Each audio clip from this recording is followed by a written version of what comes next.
Very good afternoon, folks. I'm NTV Chief Meteorologist Eddie Shear. Just wanted to pass along a forecast update on Major Hurricane Matthew back to Category 4 strength as of the 11 a.m. Eastern Daylight Time advisory from the National Hurricane Center.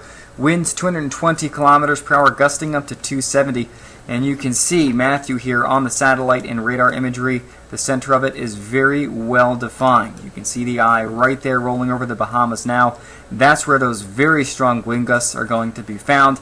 And the question on everyone's mind, especially those in Florida, is where is Matthew going to go? Is it going to continue northwesterly or turn more northerly as we head into this evening? And it looks like some of the forecast guidance does indeed take Matthew on a more northerly course once it does approach Florida.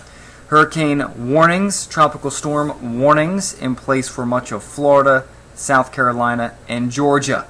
As Matthew is approaching from the southwest, hurricane warnings also in place for many of the islands in the Bahamas at the moment as well.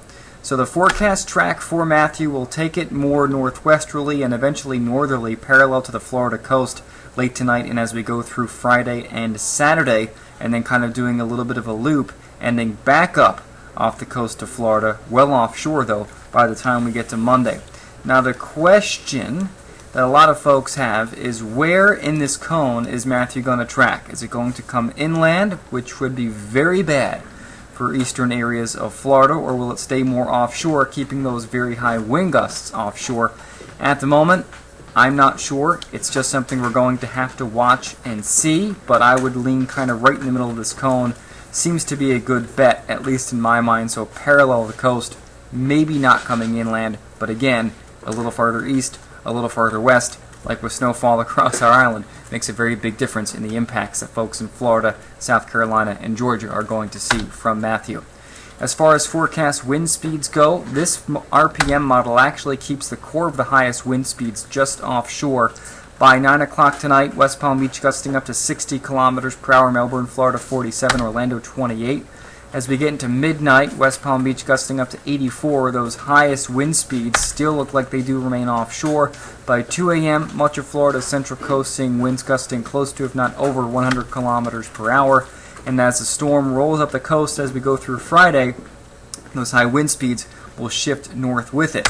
But this computer model looks like it keeps the track just offshore, and if that happens, those high gusts, those really high hurricane force gusts, way into the Category 3, Category 4 range, would stay just offshore with it. So let's hope this is right, but again, a slight deviation to the left, or in this case to the west, would bring those very high wind speeds onshore. Along with the wind is going to come some very heavy rainfall. We're talking in roughly 36 to 48 hours, close to 200 millimeters of rain potentially in Jacksonville. Savannah, the computer model forecasting close to 400 millimeters of rain. In many areas of Florida, between 1 and 200 millimeters of rain. Some areas could see more. Also, there will be severe weather, severe thunderstorms, possibly tornadoes as well. So this is going to be a very dangerous situation developing for eastern Florida. So hopefully the folks there are well prepared. If you're watching this from Florida, I know a few Newfoundlanders are down there right now on the East Coast. Listen to what the emergency managers and the government is telling you in the National Weather Service. If they are saying evacuate, evacuate. Better to be safe than sorry. Prepare for the worst, hope for the best. Have a great afternoon.